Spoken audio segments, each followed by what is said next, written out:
And hopefully this is a welcome distraction to the realities of our current life here.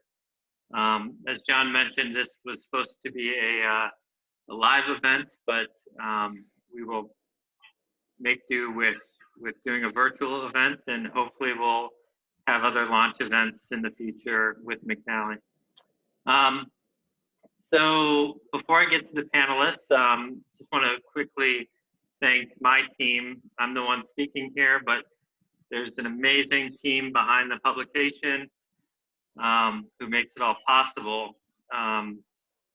So we have Julia Vandenhout, who's an editor, Jacob Rydell, who's an editor, Jeff Franklin and Archie Lee Coates IV, who are editors and also do design work.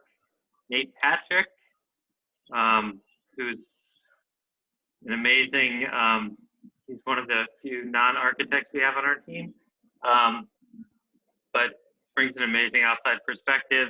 Louisa Dale, who's really responsible for a lot of the design of this issue. Sam Sidersky, who does a lot of research, and Yelena Longkar, who's also helping out with editing. So that's our team that makes this thing possible.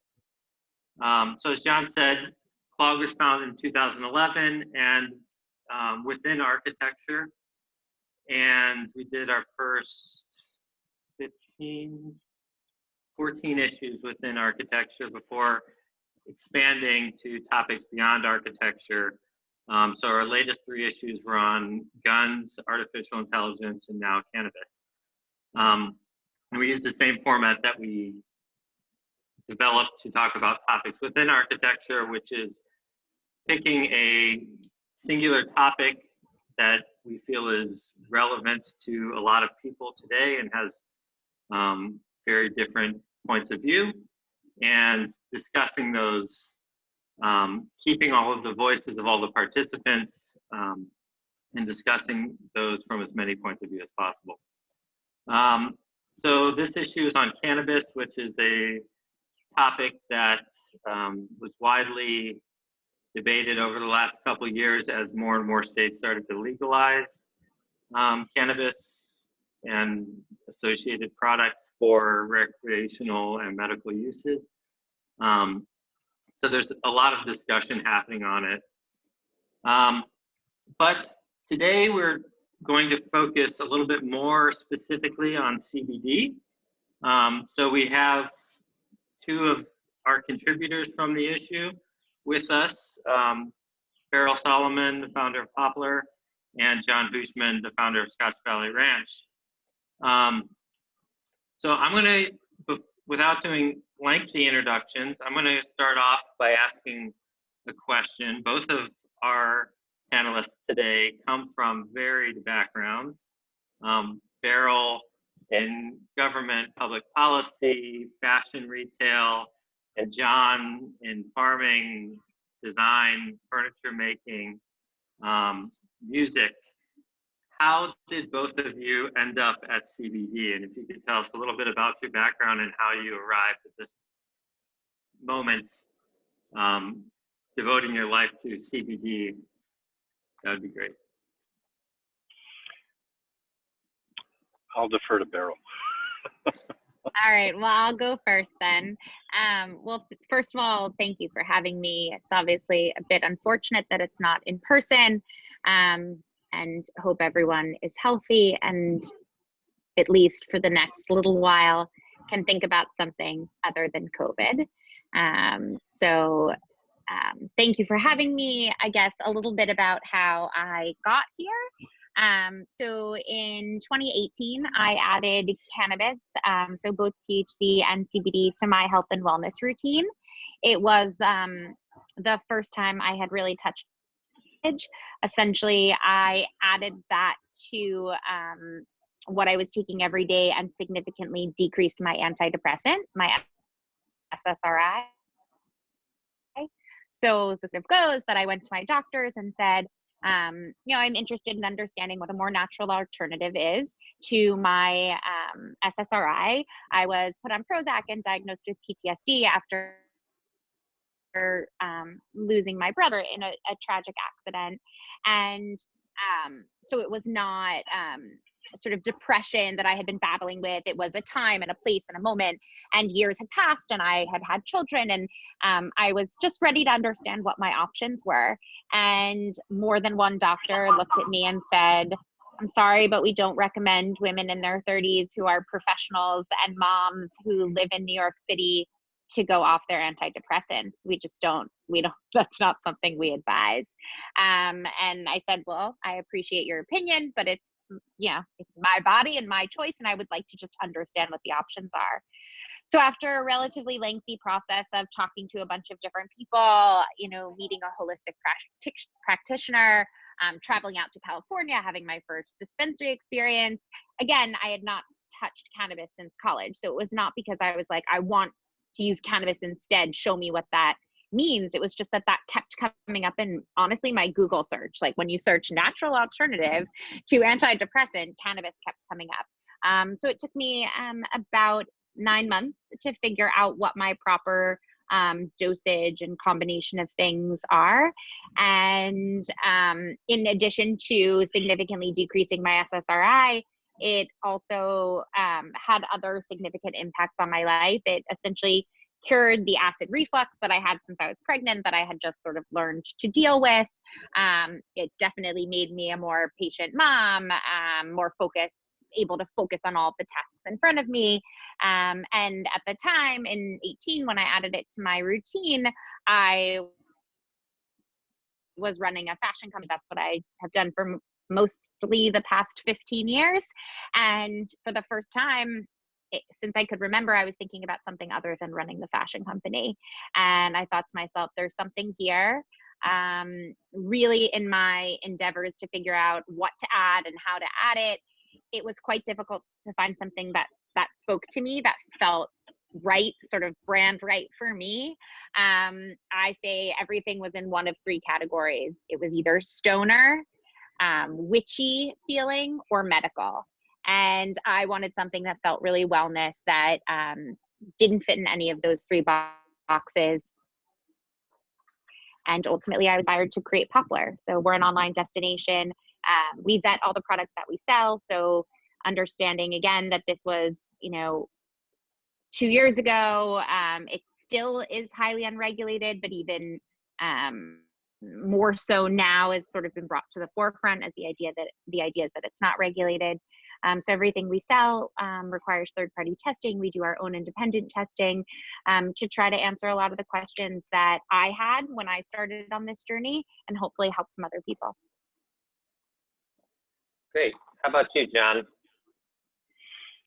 Well, I guess my approach to this, or my entry into this, as you know, we go way back through architecture and design and all those other incredibly wonderful disciplines. And oddly enough, this was not a premeditated attack.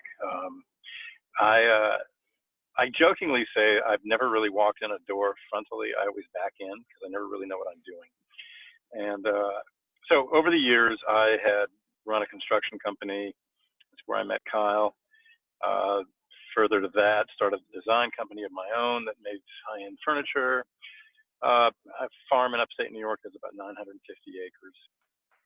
And it's kind of like a petri dish or a laboratory for doing crazy stuff. Among them, design, we're always building things, we're always making things. We have the furniture and the architectural features company. And we have a working farm. And I play music. I have a lot of interests that are very actively pursued. And I've traveled a lot. And I really didn't intend on getting into the hemp situation at all. And one of my employees said they're about to legalize industrial hemp. Let's get involved. And I said, well, good, I'm busy. So you spearhead it. And he proceeded to get the permit, but it was for seed and fiber, which really was of very little interest to me as we sort of parlayed ourselves into it. And suddenly I started looking into this more and more, and I became very interested in it as basically as a medicinal. And I say that very guardedly because I do not take medicine. In fact, I've just come from my doctor who basically is always frustrated with me because I never take any medicine other than aspirin, and that's pretty much it. But I started to look into CBD and realized that it was really an incredible, incredible wellness chemical, or whatever the formal term for it would be. And so that's where the interest started to grow. And I stopped smoking pot in college. I can't really smoke a lot. My lungs are tested from decades of construction and living in lower Manhattan, September 11. So I'll wheeze and my eyes will pop out before I'll really enjoy my high. So all of a sudden, here comes CBD, and it becomes an absolute fascination. We change our permit and we go into growing for CBD for smokable flower. And we set out to do a 3-acre grow. And all of the other people that I know who are doing this are doing it as a commodity. And they're basically going to grow and sell to processors. And I didn't understand that. And we dedicated our efforts to doing a boutique hand-grown product that is at the highest quality that you can shoot for. And in 2019, that's what we set out, and that's what we did, that's what we grew. And at the same time, we set up a company that was going to be a marketing company to point of sale, basically online and on the ground, to try to sell smokable flower. We've processed some of it into CBD oil, and we're now developing some tinctures and non-smokable flower products. And all this has happened in less than a year, to be honest with you. We literally a year ago were putting seedlings in pots, and here it is a year later, and this has been the biggest trial by fire of anything, coming from the standpoint of, you know, you're doing an agricultural thing, learning how to grow something that you've never grown before. You're doing it in a space that's just only recently been legalized. Compliance is a constantly shifting thing, and it's baffling. And you're also mounting a sales arm and a marketing arm to do all that all in the space of 12 months. And so that's where we are now, and pretty pleased with what we've done, what we've learned, and how far we've come, but we have a long way to go. I mean, one of the first things I will say that was baffling to me was everybody I met in this space. My joke was everyone's an expert, and people really don't know everything, and it becomes utterly confusing to filter out the signal from the noise. I'm happy. I think we have a direction that we're proud to go in, and it's very farm based, and at the same time it's very wellness based, and it's nimble and able to change with what's happening out there on the horizon. Very good. So both of you are selling directly to consumers. So I wanted to start off with, who is your consumer? From my understanding, on one end you have the stoner skateboarding stereotype, and then maybe on the other end you have the CBD soccer mom. Who is your audience? How do you reach that audience, and how do you make products available to specific audiences? Beryl? Yeah, so I'll take it first. For some reason, I can't get. I only had Kyle and John are on one screen and you're on another, so it's hard. The cues are hard, John. But I'll take it first. Yeah, I mean, I had a pretty. I didn't begin this journey with an intention of creating a business. That was not how it started at all. I think, and when you talk to people who have founded successful businesses, 99% of them say, I found a problem and I wanted to solve it. And then that's the difference, I think, or one of the differences between successful sort of startups and then just other startups. So I experienced the problem. I went in and I was like, okay, there are certain options of places to buy THC, and we'll kind of put that on the side for the point for this part of the conversation at least. All right, CBD, where do I buy it? Well, I don't know. Is it this also? When I started touching it in 2017, it was pre-passage of the Farm Bill, right? So that, and the conversation goes that the Farm Bill was a confirmation of the legality in a previous Farm Bill. There's different interpretations on that, but nonetheless, so it was supposedly legal, but the new Farm Bill hadn't passed. And is that crunching me? Hold on. Can you hear me? I hear the crunching. I don't know where it's coming from. Oh, okay. Well, I don't know. I guess we can talk about how there's a place to find it if you're crunchy. But it was very hard for me to find it in the other places that I shopped at. So as an example, when I think of a woman in fashion who's living in New York, when I think about what the resources that I go to find out what to buy, right? Whether it's clothing or cookware or linens, no one was touching CBD or cannabis to my audience. So who my customer is, quite frankly, is me. So when you talk about those sort of brands, the brands that have built empires, whether it's the Net-a-Porters of the world, the Goops of the world, the rest in peace Barneys of the world, when you go through and identify those places that are trusted retailers, Whole Foods, right? Like, where are you buying things where you trust that what is in that store is what people are saying it is, whether it's organic, whether it's, Pima cotton, whatever the story is. And no one was providing that information around CBD. I am not a formulator. I am not a chemist. I am not a farmer. So I was not going to create my own products, at least in a short timeline, to get to market. And so for me, it was, how do I buy products in a way that I'm used to buying them, that feels comfortable and natural to me, but that I know that someone did the heavy lifting and the hard work to make sure that what I'm buying is what it says on the bottle. So, I mean, my customer, quite frankly, today we sell CBD. Hopefully, eventually, with legality, will continue to evolve, specifically in New York. I think COVID sent us off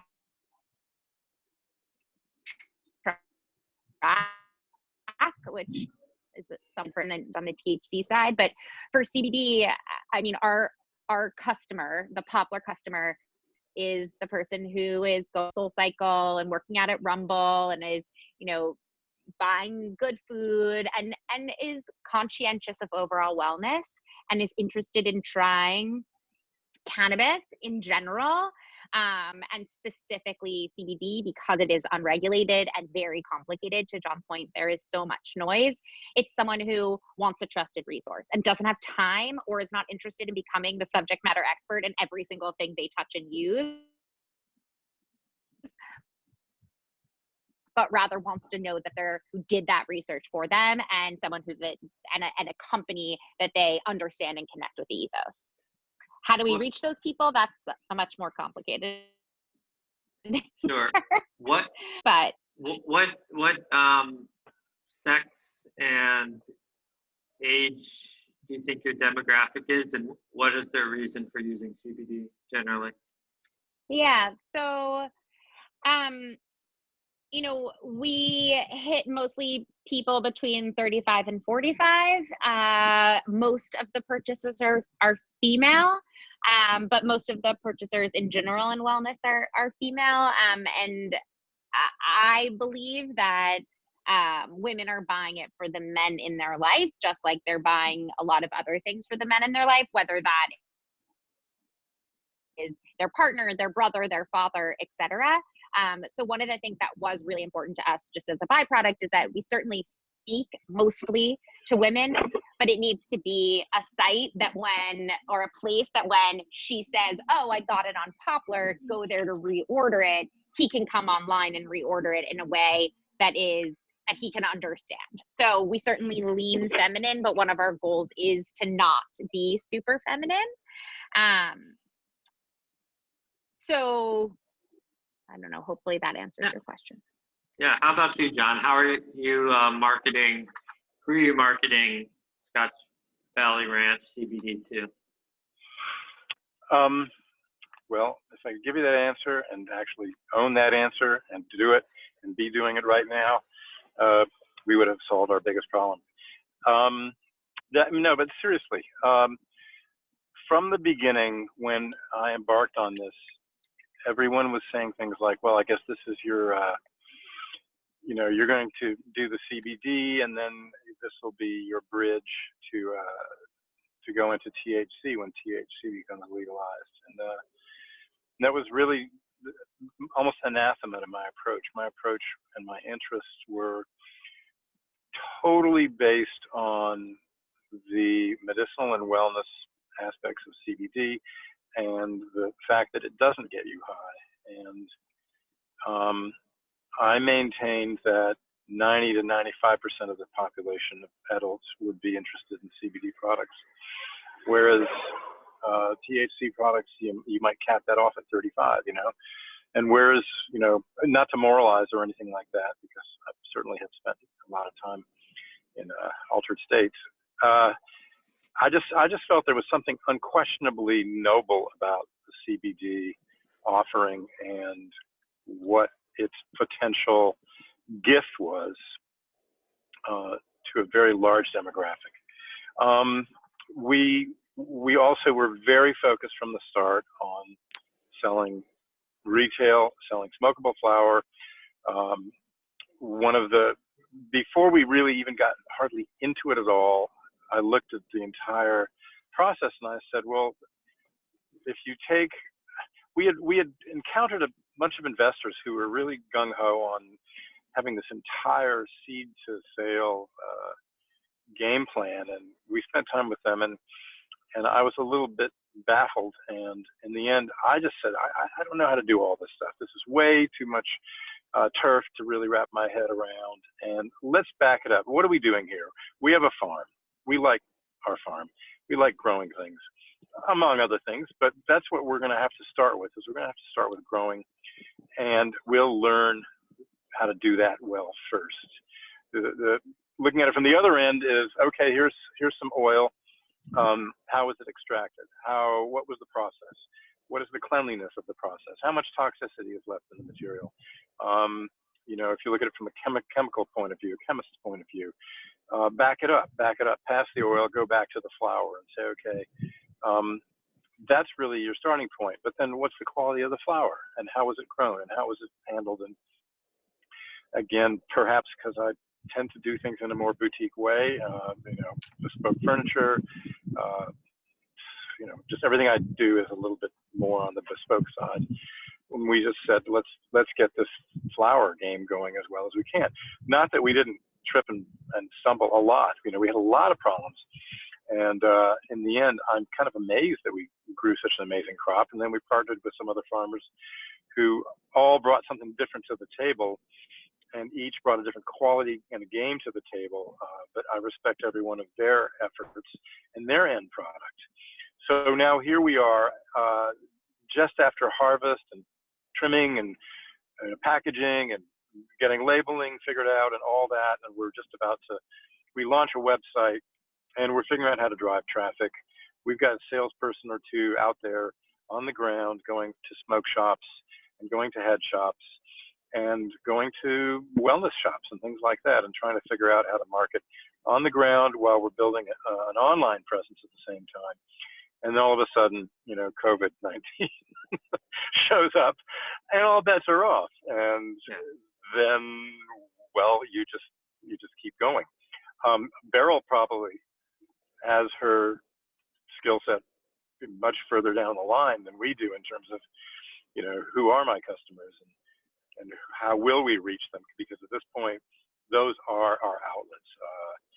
And as we add tinctures and salves and other things to our label, of course, that will broaden who will be interested in it. Smokable flower or flower for tea making, you know, that's a certain sector of people who are willing to get involved and touch, feel, and play with the product or the plant.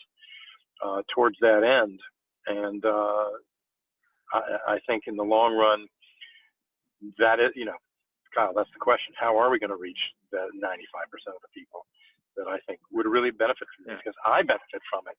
I mean, I don't take it often, but once or twice, 3 times a week, all of a sudden I've got to put some CBD in my tea, so we'll let you know in 3 months. That sounds good. Maybe Poplar will be a customer. You guys can work together. That'd be great. That would be great. You can talk about that afterwards. Okay. So that's one big difference between the two of you.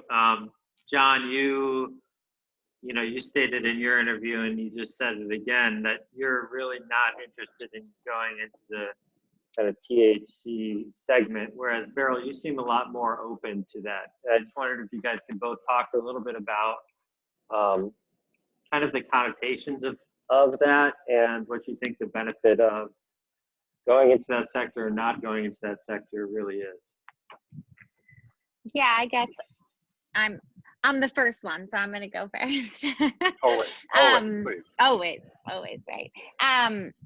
So I think that there is a place for both. I think both are incredibly important. I think they can do similar things, and they can also do different things.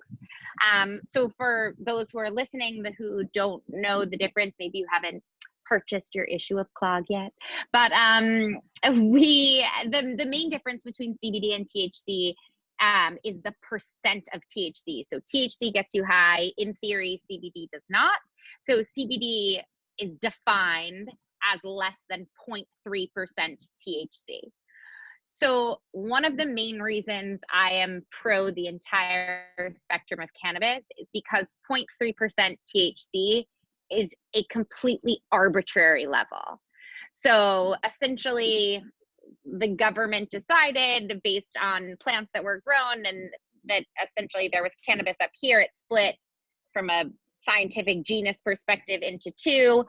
One was hemp and one was also cannabis, which is what's confusing. It used to be called marijuana. There's conversation that marijuana is a racist term. Again, a completely different conversation, but for the sake of this, it's confusing because people say sort of cannabis is the parent, if you will. It broke off into 2, one that's hemp and one that we used to call marijuana and that we now call cannabis. So the fact that the parent and the child are named the same thing is incredibly complicated. But nonetheless, again, different conversation. So the difference between the two is the level of THC. So 0.3% THC is, again, just an arbitrary number that was decided is what made something considered hemp, and what made something subject to a completely different set of rules. So there is value in CBD. There is value in the medicinal qualities of CBD, that it does not affect your mental state. It does not get you high. Now, by definition, there is a drug that was approved by the FDA called Epilex, which is a seizure medication that's given to children.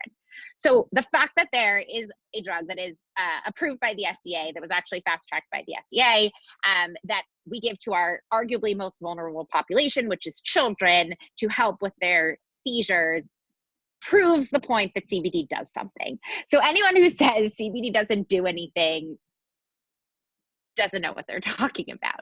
So CBD, I mean, the efficacy behind it, it is there. Now, do we need more studies? Do we need to understand? 1,000%. But it clearly does something. It has an effect on your body. It interacts with your endocannabinoid system, et cetera, et cetera.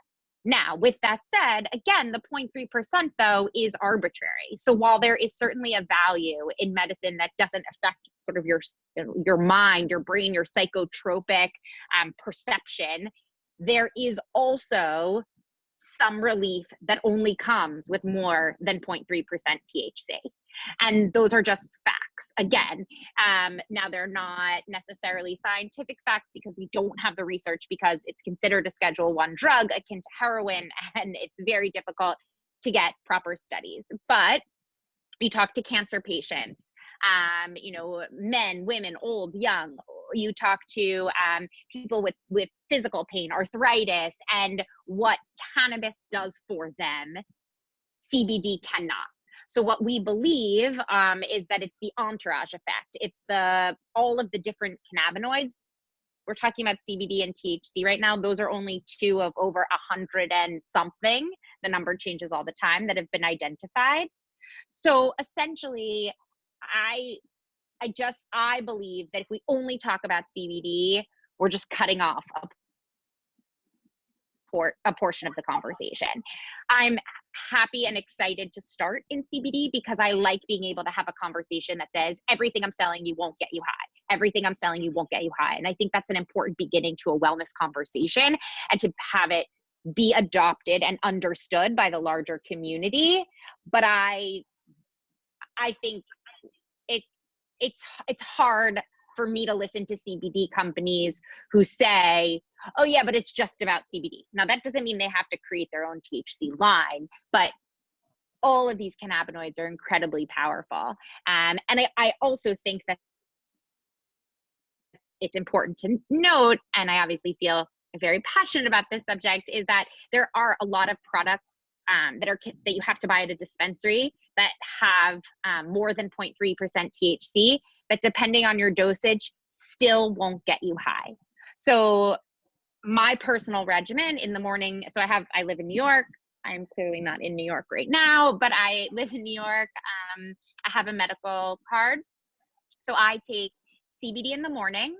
And then I take a microdose THC in the afternoon, and then potentially another dosage with more THC in it prior to bed. And eat my afternoon dosage. I mean, I'm around my children, like it is such a small dosage of THC. It is considered, right, THC over the limit because it has more than 0.3% THC. But I think there's a lot of misnomers around the idea that then if you're taking something with THC, you're just obliterated. And that's a huge part of what Poplar's trying to reframe, that conversation around what does it mean to be pro-cannabis? What does it mean to use it in your health and wellness? What are the benefits that can be derived from it? Because even some of these salves with THC that you put on your skin, they don't make you high, but they relieve pain in a way that just a CBD solve can't. So do you see,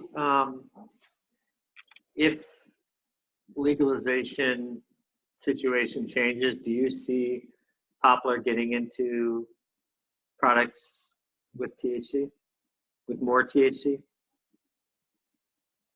Oh, I can't hear you.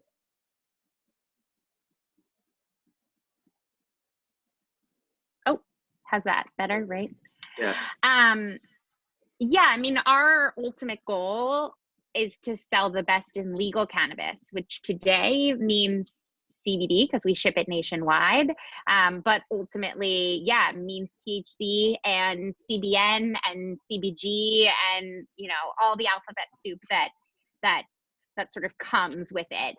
I believe the future of cannabis use is that people are going to want a THC tincture in the morning, and maybe only a CBD tincture, but then also a little mini joint instead of 7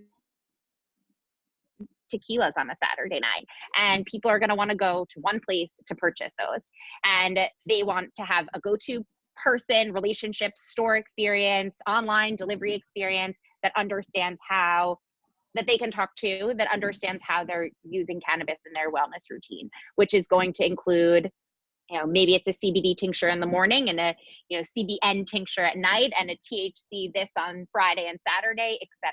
And I think ultimately the science is also going to get to a point, and this is well beyond my scope. And John, I don't know if this is, you know, something that you can speak to, but I think it's going to be able to become almost bespoke, right? Where you're going to be able to say, I have pain and I can't sleep. And you're going to be able to go and someone's going to give you cannabis from a dispensary that's going to be a mix of a strain that helps with pain and helps with sleep. Or you're going to say, hey, I want this for a good time on Saturday night. That way I don't get a hangover because my little kids wake me up, but I don't want to be out of my mind. And someone's going to be like, this is for you. And then my husband's going to walk up and he's, 200, I don't know, 20, 30 pounds and 6'4", and what they're going to give him is going to be different. And I think that's the future. I believe in both and everything in between. And John, are you sticking to your guns on CBD only? I am as a starter course in this space. I am. I agree with everything Beryl says, and the entourage effect is definitely a real thing. And as far as the sampling of different aspects of the plant, you'll have a beer with lunch, and you might have a cocktail after work, and then a wine with your dinner. Maybe that's not the best metaphor, but let's just use it for a minute. It's out there. There is variety in any aspect of the plant, and the difficult thing is, how do you, in order to get to that point? I mean, first of all, that is how people in shops are dispensing it and selling it. That is, one of the things that I noticed was that everything in the pot game was being recapitulated in the CBD game, and that all of the dialogue, all of the interest in the terpenes and the bodacious buds and all that, that came with the turf, and up to a point, and then it sort of fell off. We had early on conversations about taking and processing water hash and blah blah blah, all those things, and I think that's where the THC and the marijuana game was not being recapitulated in the CBD game, and I think the CBD game is really being dispensed to a user group that's not as exotic in its demands, but certainly wants clarity and wants an understanding of what these things will do and which of these flowers or terpenes or what is the delivery and the function of each one of these differences. Again, I feel an obligation to learn as we grow, rather than to pin out some ultimate goal of what we will be doing or not doing and how we'll be doing it 5 years from now, because I just feel there's something very organic about what we're doing and what we're working with. Could I envision perhaps moving into THC content in what we sell and what we work with and formulate? Yes, I can. I would probably do it as an additive first. And again, that depends on legislation. One of the big problems right now with just the CBD is compliance.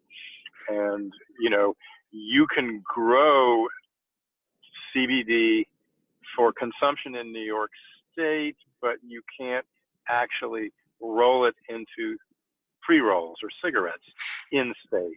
But you can sell it, which means that, unless you have a processing license, even if you do have a processing license, forgive me, you literally have to take it out of state, turn it into cigarettes and pre-rolls, bring it back, and then you can sell it legally. You can sell it to almost every state in the union, but there's a handful of states that are holdout states that ironically are somewhat aligned with the prison for profit businesses, where it's not legal. So compliance and staying on the side of the law is really, really key. And I'd rather see the THC as an additive, and maybe as we get better and better at the CBD game, we introduce THC literally as an additive to our product, as opposed to selling THC flower. Right. I see it more along those lines, but that could change in 3 to 6 months. And we'll get more into legal issues in a minute here, but both of you have brought up alcohol, which I think is an interesting thing to talk about, because alcohol is really self-medication for a lot of people. It's a drug, but it's also self-prescribed and self-dosed. And I just want to kind of get your take on whether you think that is the future of cannabis, and I'll just say cannabis in general, that it's self-dosed and self-prescribed, or if there is a medical component to it, if it is talking to your doctor and saying, okay, for your height and body weight and needs, like, does there need to be a medical component to it, or is it all self decided? Meryl, you want to go first on this? Sure. I think, I hope, I guess maybe I should start with that. I hope that it is not just about self-medication, and that we incorporate our doctors, our holistic practitioners in the conversation with cannabis. I mean, that certainly is the intention, and I think that is a lot of why it needs to become legal, so that you can have those educated conversations. Because when it is underground, you're not bringing it up to your doctor. You're less likely, I should say, to bring it up with your doctor. And you're certainly not having, well, I shouldn't say certainly, but most people that I know that are buying from an underground delivery service are not having the kinds of conversations with their delivery person like people who are going into a dispensary are having with the people behind the counter. And again, that's one of the reasons that I believe that legality is a super positive thing, because it does enable us to have those integral conversations. I think, you know, people will continue to self-diagnose. That's human nature. And hopefully, though, they'll self-diagnose with a little more input, even if they're not fully leaning on their doctors. You know, there are experts in this field, and, you know, we make a lot of comparisons to alcohol when we're talking about the usage and the legality, and I do it too, right? Like, I talk about, you know, CBD is maybe like a, you know, mimosa in the morning, and then your THC joint is like a tequila. Like, I think we all make those because it's a common reference point that we can talk about. But at its core, it is medicine. And I don't think I'm overly optimistic or pessimistic. I think I'm a realist, and I believe that there are some really good people who have been at this work for so long, who understand that it's medicine. And I mean, listen, as indicated as what happened with COVID, right? Like, it was declared essential in California. And I think that those kinds of things are proof that it is medicine, which hopefully at least backdoors it into a conversation where people won't just self-diagnose themselves, but rather understand how it can really play in their overall wellness. But there will be some people who don't. Is there a metaphor for that that's better than alcohol then? Like, do you see it as somebody going to Poplar and ordering directly from you, and you have a medical expertise on your staff, or are they going to their doctor who is telling them to go to Poplar to buy it? Well, it's so hard to have the conversation, especially with the state of healthcare in our country. So, you know, I think it becomes quite complicated, but I think the answer is both, right? Like, on the one hand, so one of the things that makes Poplar different is we have what we call the Poplar 10, which is a group of doctors, lawyers, pharmacists, really a myriad of experts that weigh in on all of the product that we have on the site. Back to sort of something that John said earlier, like, no one, especially in this space, no one knows everything, right? So how do you get those experts to weigh in appropriately? So we already have put that into place just in the CBD world. And we would undoubtedly continue that, most likely because it would be a regulation, but also because that's the kind of service we want to provide to our customers, right? Is, yes, this has been vetted by doctors and lawyers. You can come in and have, like clinic office hours, all of those things. And that is the way that that medical dispensaries work now in New York. You do enter them, you meet with a pharmacist, you go through your needs, and you need a prescription from your doctor. unfortunately, some of that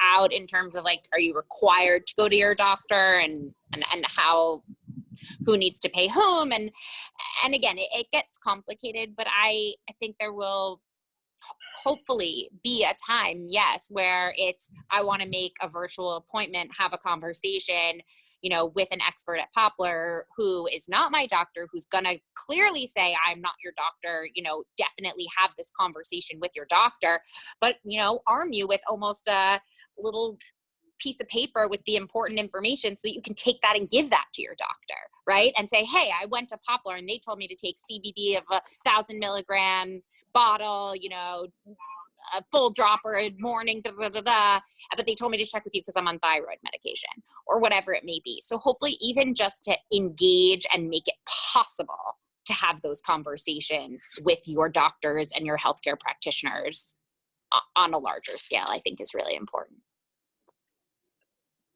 John? Well, you've got a collision course right now with some very, very deeply entrenched disciplines and modalities, and they kind of fall together this way. Number one, it's been a class 1 substance, so there's very little research on it because you weren't really allowed to even research it. So there's very little research, so there's very little information to go on. Number one. Number two, the entire FDA structure is a single molecule structure, give or take. They are built around what are the beneficial properties of a single molecule as it's been distilled down to its purest form and can be thus synthesized. And I think that's a given. That's how they work. That's what their structure is. Pharmacology is based on that. Big pharma is based on that pharmacology. Not that that's the only pharmacology on the planet. So that's your other big impediment. So you don't have any research, and now you have to start doing research against the backdrop that's single molecule based, and yet you have a plant that has countless different terpenes and cannabinoids, and they're all performing differently. They're all performing with an entourage relationship. And then you have the guy or the gal in the store who's basically saying, this is good for anxiety, this is good for sleep, this is good for whatever. And, you know, a lot of that is anecdotal. Now, is it accurate? A lot of it is accurate, but it's anecdotal. And this is where it's all colliding. And I think that in order to really get further down the line and see some model emerging here of how it's going to be legitimately endorsed by the medical community, you got to get over that hump somehow. And I don't know how that's going to happen. First of all, you need more research, which is starting to happen. People are analyzing terpenes. People are, you know, basically starting to get data together for all this. And that's good news. I mean, like I said, I just walked out of my primary care physician who was very curious about it. And to him, it's CBD. It's one thing, CBD, and it's not one thing. So those, you know, those are your worlds that need to be somehow brought into emergence. And I can't predict how that's going to happen. I mean, the more educated people are, the more educated physicians are, the more legal it becomes, and the more credible the research becomes. That's going to pave the way for this all to come together somewhere down the line. But I think it's going to be a 10-year dance. I really do. Well, that brings up another issue, which kind of weaves together several different aspects of this, which is there's not much research. There's a lot of mythology. And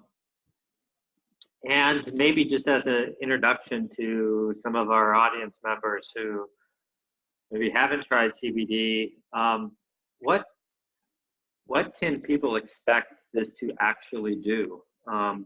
And this is probably more geared towards Beryl. I mean, your website is like amazing. There's chocolates, creams, tinctures, massage oil, personal lubricants. There's like a whole wide range. And like, what can people expect from those products? Why would somebody buy a facial moisturizer with CBD in it as opposed to buying John's flower?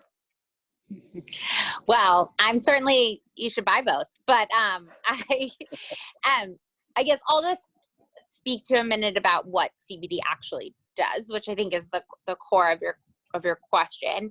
So at its core, if you only remember two things about what CBD does, because again, there's a lot of conversation around it does this, and it is not a silver bullet, and it will not solve everything. So it is important, I think, to say that as well. So the two main things that CBD does is it reduces inflammation and it restores your body to homeostasis, to its level of equilibrium.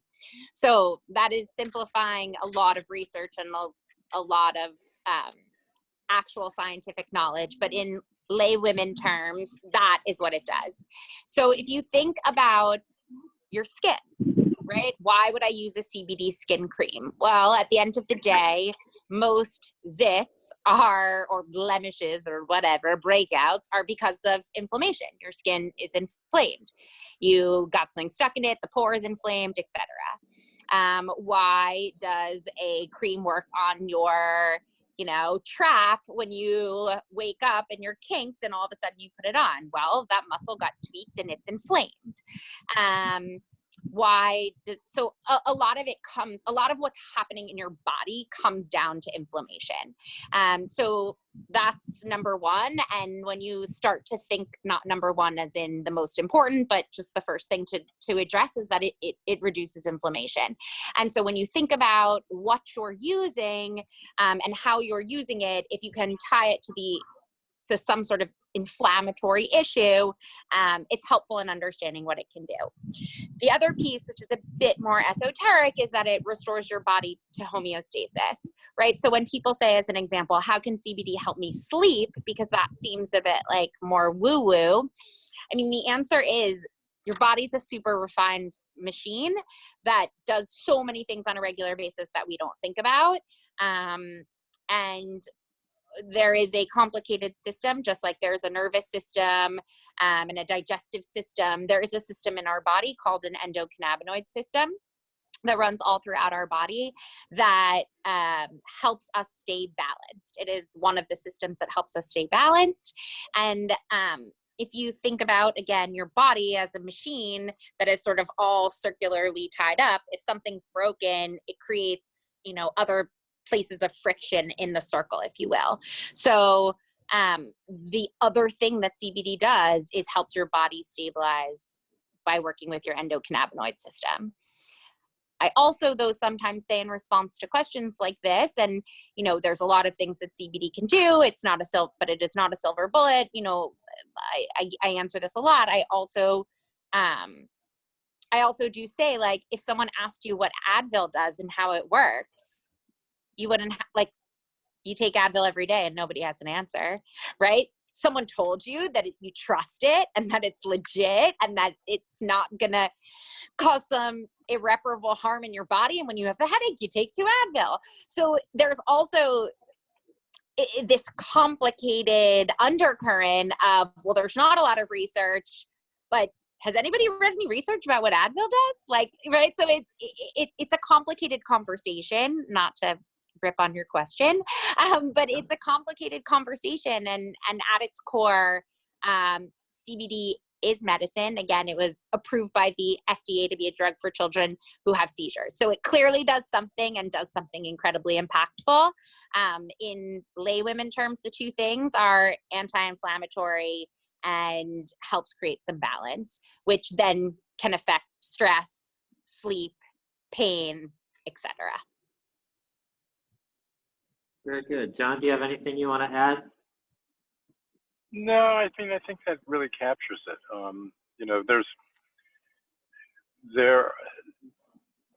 There are such different ways of trying to understand all of this.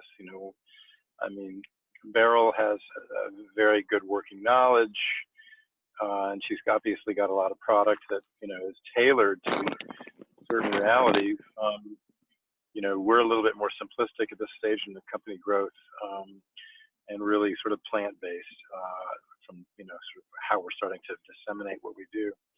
But being somewhat of an abstract person, I always, you know, I somehow always keep looking way down the line and trying to figure out how does what we know meet what we don't know, and then do it in some elegant way that makes this all, you know, come together. And there's a lot of what we don't know right now with this. So, you know, I don't know. I'm happy that we're taking it slow. I'm happy that we're taking it the way we're taking it, and that we're building only as far out as what we can, somewhat intelligently and somewhat backed up with. I mean, even if it's mythological or anecdotal, you know, we're still working within a framework that we understand. And there's a lot of hype in this CBD world, and we've seen it in 1 year. It was a boom crop that turned into a bust crop as a commodity. It was $500 a pound going into the summertime. It was $50 a pound coming out. Just terrible boom and bust syndrome. The other version of what I said earlier on was everyone's an expert and nobody knows anything. So, you know, I don't know. I just feel, you know, go to people who are grounded in their knowledge and have the ability to separate what is hard science and then what is experiential as we build our experiential data. And then what is just woo-woo and fluff, because there's a lot of woo-woo and fluff out there, and you'll see it not only in the marketing of the products, but, you know, and I don't know if Beryl has seen this, but the amount of emails that I get that are just mind-boggling, treating it like it's nuclear physics and trying to sell you the most expensive crap in the world to make it, grow it, process it, do anything. And yet the most successful people I know last year that did what they did were simple farmers. I don't mean that in a derogatory way at all, but they were people who approached it as just another crop that they, as farmers, were going to go grow. And they came out with impeccably good stuff, you know. So, I don't know. Let's see where we go. So this is something that you both have to deal with directly, which is, how do you educate the consumer on quality? As a consumer, especially buying something online, we don't know what the quality is or what makes John's CBD different from Joe's CBD, or what makes Beryl's lotion better than somebody else's lotion. So how do you build up a brand that ensures that these are quality products, and how do you educate the consumer? So we don't create any of our products. So none of the products that we sell online are Poplar branded products. So what we essentially are hanging our hat on is the idea that we have vetted these products and can stand behind them. So, so obviously, you know, as an example, synergy with John would be that we could be a retailer of his flower, of his CBD flower. So how do we demonstrate that we that what we're selling is legit? I mean, we tell our story and we talk about really what we're selling is the heavy lifting that we do to vet products for our customers. So there are a variety of different ways. One of them is that we simply don't take anything that doesn't have a third-party test report. So there are all of these labs that will provide testing. There are a myriad of tests. So there's something sort of as simple as how much THC is in your product, to as complicated as what's the complete cannabinoid profile, what sort of toxins do you have, etc. So we require the full battery of tests, which essentially have evolved since we started. So the tests that were required when we started, you know, a year and a half ago, or less than the tests that are required now. But number one is we require third-party tests. We have relationships at those key labs. So, I mean, it sounds kind of ridiculous, but we call, we find out who signed the test report. We confirm that person really works at that lab. There have been instances where they are forged test reports. So we require third-party tests results, and I would say we do our due diligence on those third-party test results. We also don't sell anything that I haven't tried. So both from a subjective as well as, right, so it needs to sort of look beautiful, smell beautiful. Again, I think we have a clear understanding of who our customer is. And, you know, for better, for worse, I guess, you know, I'm currently the filter for that. So I would say we have tried upwards of 2,000 products have come through our door for testing. Some of them, they just, the package isn't right, or, you know, it smells weird, or like it's not tamper proof, or it's leaking, or some stuff is like pretty easy. But again, like I actually try every single thing, and I send out packages to our Poplar 10 for them to try and weigh in on everything. So I try to not just, I mean, I'm a filter, but then I look for other people to weigh in. And then we also, we have close relationships with the brands and the retailers that we carry. So every quarter we go through, ask additional questions. So not just you know, blanket test reports, but we ask about batches. We're the first ones to really share whether things are grown indoor. So when you go on our site, everything, every single product explains whether it's grown indoor or outdoor and the state that it's grown. And those are just things, it's just a transparency. So those are items that demonstrate understanding where things come from, so that you have trust that the people, us, Poplar, who are vetting them know what they're doing. Not because then it's the customer's responsibility to be like, oh, this was grown in Tennessee, right? And to go back to that sort of wine analogy, there are people who want to read all about it and want to know all the facts, and they want to buy from a retailer who's going to give them those facts. And there are people who just want to buy it from their trusted place. They want to know you have the information and that you dissected it. So we provide a fair amount of information on every single product SKU, and we do about every quarter, in addition to just keeping in touch with our brands and asking additional questions, we spot test and check actually the product that we have, that we're sitting on, to ensure that it comes close to the test report that is provided to us. So it's complicated, again, because you could take, like John as an example, and he could tell me, he'll obviously correct me if I'm wrong, but he could take one sample, send it to 3 different labs, and get 3 different sets of test reports in response, because it's not a science yet, unfortunately. So that's why I say close to, because we're not here to play gotcha with our brands. We want to support our brands. We think that what they're doing is producing the best products in the industry, but it is our job to hold them accountable. So within a certain margin of error, of course.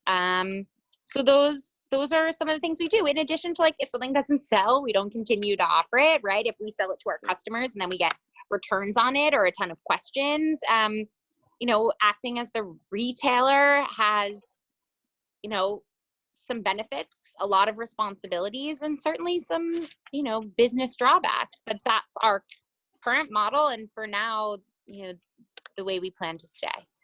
Yeah. John, how do you maintain quality in your product and convey that to your customer? Well, testing is everything. Well, no, I shouldn't say testing is everything. Testing will give you your numerical qualities of all those different things, and the testing it's epic. You can really go deep into, you know, what you're testing for, you know, all the way down to bacteria and, you know, just how clean was your sample. But you can test, you know, it's not representative. You can pull the different tests out of the same crop.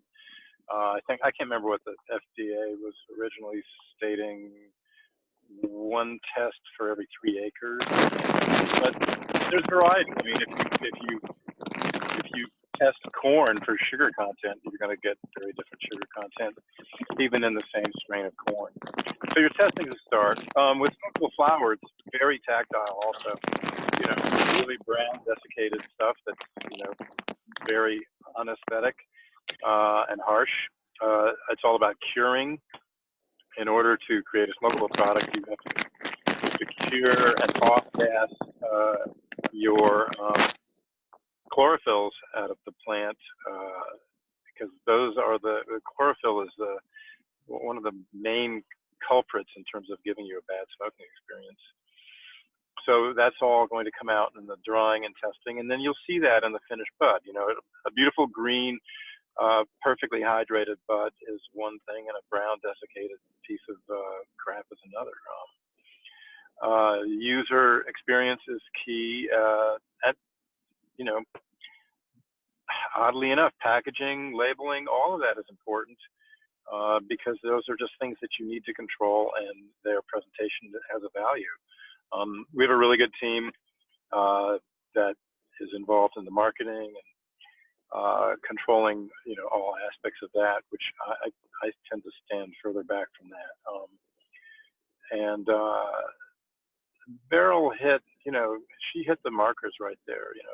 Testing, personal experience, user interface, but you need to know your product, and it'll be different.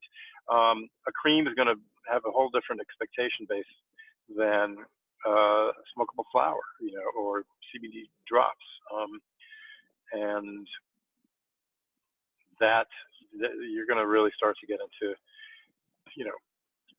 does this cream take my ache and pain away, or doesn't it? And people will also respond differently to that. To back up the conversation, a while back, we were talking about self-medication, and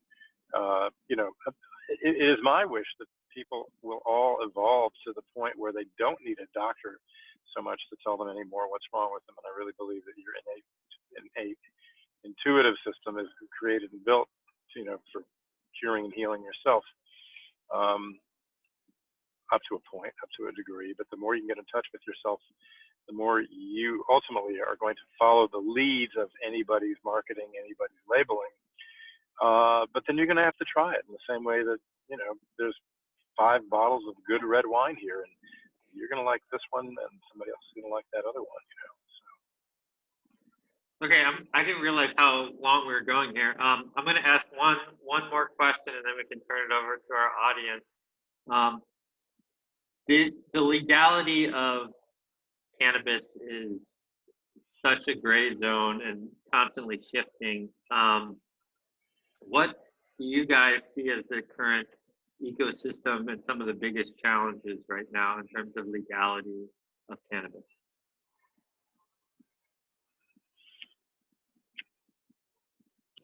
Beryl, you're more on the THC, so. Well, THC is not legal in New York. That's just, that's sort of the way. Do you want me to speak more to CBD or just like the whole thing? The whole thing, yeah. The whole thing. Yeah, the whole thing. The whole ecosystem and biggest challenges. Yeah, I think the biggest challenge is that it's super confusing. And, even to John's example of like, wait, he can grow it, but he can't roll it in states. So then he has to ship it somewhere else to get it rolled, to then sell it to Poplar that happens to also be in New York, right? Like, yes, those are the laws, but are they being enforced? And therefore, does that make financial sense? No. Like it's so convoluted and it's so complicated. We pride ourselves in going above and beyond. Again, we want to ultimately win a license to sell THC. So we believe it's in our best interest to go above and beyond and follow the rules. But a lot of the rules don't make sense. A lot of the rules make it super complicated and expensive for brands, whether it's like a retailer or a manufacturer, to get the best product in your hands, which is counterintuitive to the whole purpose of, you know, this plant medicine and getting it to people.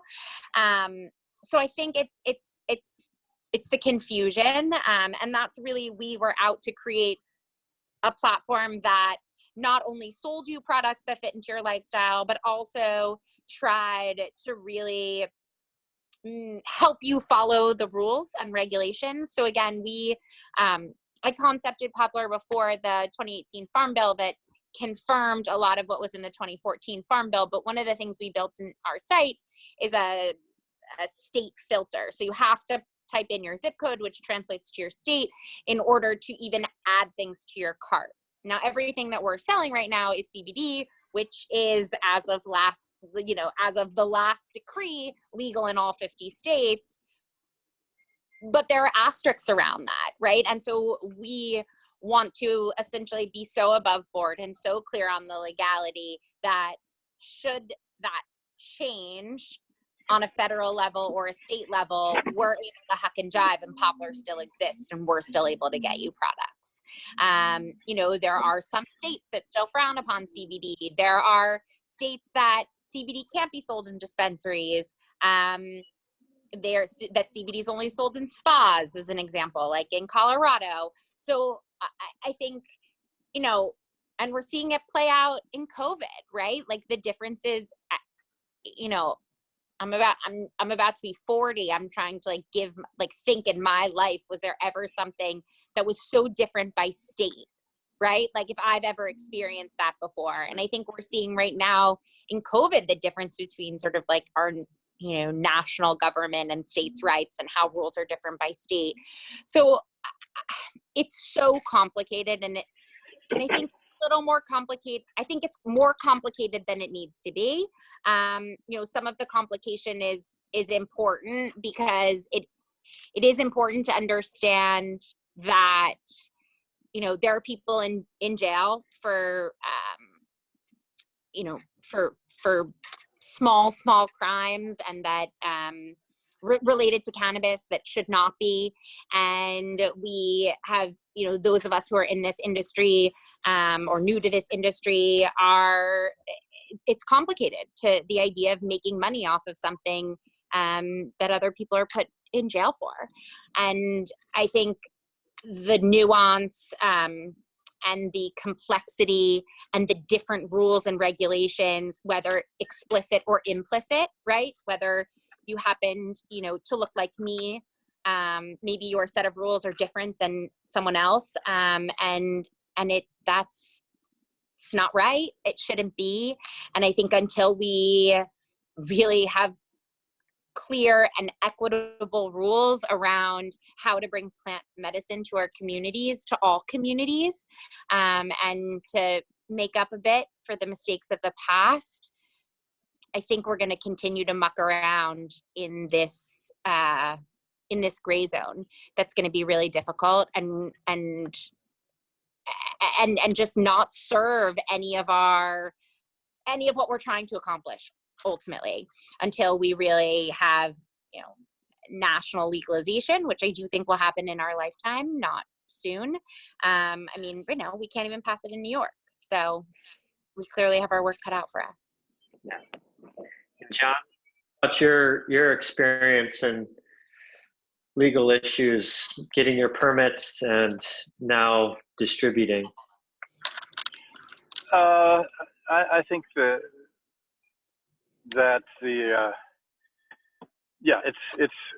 it's a total blended pile of mess. There are so many, for something that's legal, there's so many ways for them to tell you it's illegal. And that's a problem. And then the question is, you have federal oversight, you've got state by state regs. Some states THC is legal and CBD is not, then you have to ask, the old follow the money thing. So who's, the FDA is going to be approaching it largely under the purview. I mean, you've got seed and fiber, you've got industrial hemp, you've got CBD. The misunderstandings are huge, and we're in America. There are entities that are driven by their profitable interests, and so they're gonna fall in line behind their larger organizations like FDA. I mean, I have a friend who's a state trooper. His biggest frustration was they aren't going to be able to tell this apart from marijuana. So yeah, CBD is legal, and they pull somebody over, and he's as free thinking as anybody I know, and he's just basically saying, I've got to do my job under the current laws, and the current laws say if it's marijuana, it's a controlled substance up to a point, whatever. And then you've got this smokable flower. How does that play out? So I don't think somehow someone has to control the frequency and unify the rules. Who does that? The FDA is going to do it around food and drugs. Law enforcement's going to do it around their interests, and then the free market is going to do it around its interests. And I don't know. I kind of think that it will start to fall in line in terms of at least a unified field theory of legality within the next 2 years.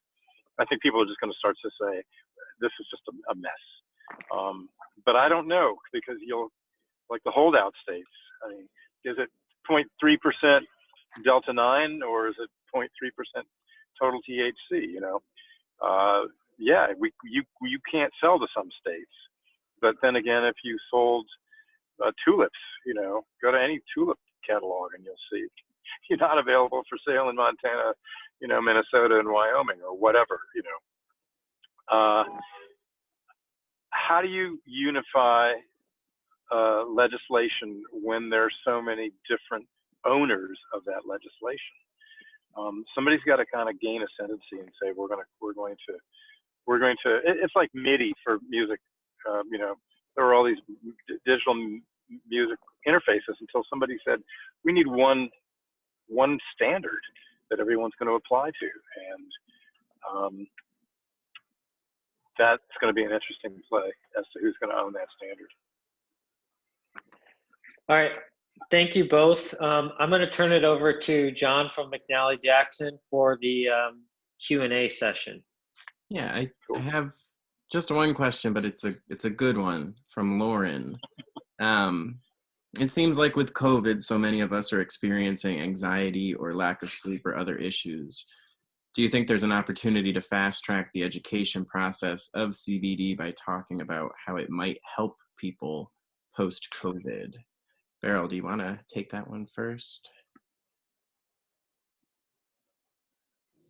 Yeah, I think, yes, there is certainly an opportunity. I think as, a small business owner, there's 100% an opportunity. And I think the more people we can tell that this may be a help for them, like, the better. And quite honestly, business is pretty good right now. And I do think people are kind of like, oh my God, like, this shit is crazy. So I'll kind of try anything. But what I will say, like, also from a small business, like just an authentic place, is it's hard though to say, all right, well, I'm going to make COVID the reason that this business is going to succeed. That obviously wasn't your question, but I think, just not to mention the fact that, like, I'm surprised they haven't come and ruined this call, although you probably saw me go like that. I mean, I'm in the midst of trying to figure out how to balance and homeschool my 2 boys, right? I mean, I run a small business, but my schedule is sort of my own, right? I mean, it's not, I still have people who depend on me, but my husband has a corporate job. So where does the homeschool fall? Well, it falls to mom. And so I think there are just so many things going on right now, right? People being in different places, people feeling displaced, that personally, I want to be careful about I never want to tell someone like, oh my God, this is going to solve all of your problems. I do think that if, you know, you're stressed out and you're having a hard time sleeping, like you should try CBD. There's minimal risk. It's amazing plant medicine. But I think it's hard to scream that from the rooftops at this moment without maybe it being read the wrong way. So I think it's a matter of, to John's point, just stay in the course. Like, this is not a sprint. This is a marathon. This is not a year-long marathon. This is a 5 to 10 year marathon. You know, and I think like the idea that Poplar's been in existence for a year and a half, and the amount of crazy things we've seen in this business in that year and a half, and that, you know, I have only been studying cannabis for, you know, 2.5 years. Like, it's all there are so many opportunities, and I hope that people do take this as a moment for self-care. Tell all your friends to go shop at Poplar. But I also just, it makes me nervous that we don't want to also use a moment where people need help as an opportunity for profit. So as an example, I want to say 2.5 weeks, after sort of like COVID hit its peak, we essentially sold everything at cost. Like, I did the math, we could give everyone 38% off and not lose money on it. And for 2.5 weeks, we literally sold everything at 38% off. So we want to do that. But on the other hand, like, we still run a business. We can't do that forever. So yes, there is an opportunity. Life is stressful. This whole situation is incredibly stressful and unfortunate. And CBD can really help. And I encourage everyone to give it a try. You know, I've been fielding a lot of questions from my sort of like mom set who turn their nose up at sort of CBD THC, who are like, I'm ready. Like, let's do it. Tell me what I need to know. So yeah, I think people are coming around to it, but they have to come around to it in their own time. And then hopefully, you know, they're able to find us, or resources like John and educational resources, so that then they are consuming a quality product. Because then the next thing is, like, if they think that this can help them and then they go and they consume something that's not good, then we've lost them as a customer forever.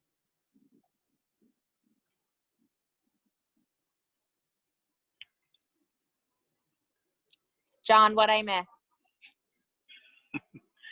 You're asking, I don't know, who's on first here?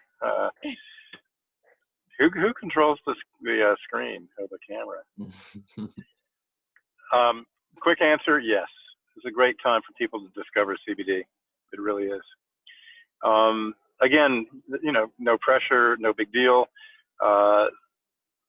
Once you get used to having a vial of drops in your kitchen counter, or whatever form factor you take stuff in, once you get used to having it around, it just becomes part of your daily life. And, you know, like, I'll take drops because I can't sleep, or I'll take the drops because I'm dealing anxiety, or my tummy is acting up, and I know that for me it calms it down, you know. So really, it's like, if this is a time in our history where something is helpful, and this plant is a gift, and it's definitely helpful in a lot of ways, why not take advantage of the moment to try to bang the drum and ask people to please, you know, look closely and see if maybe this might be something for them, you know. I think people tend to look for things. Certainly they tend to look for conspiracy theories at a time like this. So maybe they could look at a simple bottle of, you know, CBD oil. And I think, you know, and as far as making money in a difficult time, you know, no one's getting rich here. This is a burgeoning new business and burgeoning new discipline and crop. And I think it's sort of like you're in the airplane and the oxygen masks fall, and, you know, yeah, if you can, you know, make sure you can breathe before you know, give it to the next person. You're not going to do anybody any good if you go out of business in the next 6 months. So try to be gentle, try to be generous, and try to educate. And hopefully this will become, quote, a learning moment that helps everybody, you know. Well, John and Kyle and Beryl, thank you so much for being our virtual guests today. I'm going to go update the event page at McNallyJackson.com with links so that you can buy CLOG, shop Poplar, and learn more about Scotch Valley Ranch. But other than that, just thank you so much for joining us today. Thank you. Thank you. Thanks, Kyle. See ya. Nice to meet you, John. Beryl. Everybody stay safe. Yes. Thank you for everyone who joined us. Bye. Thanks, everybody. Bye.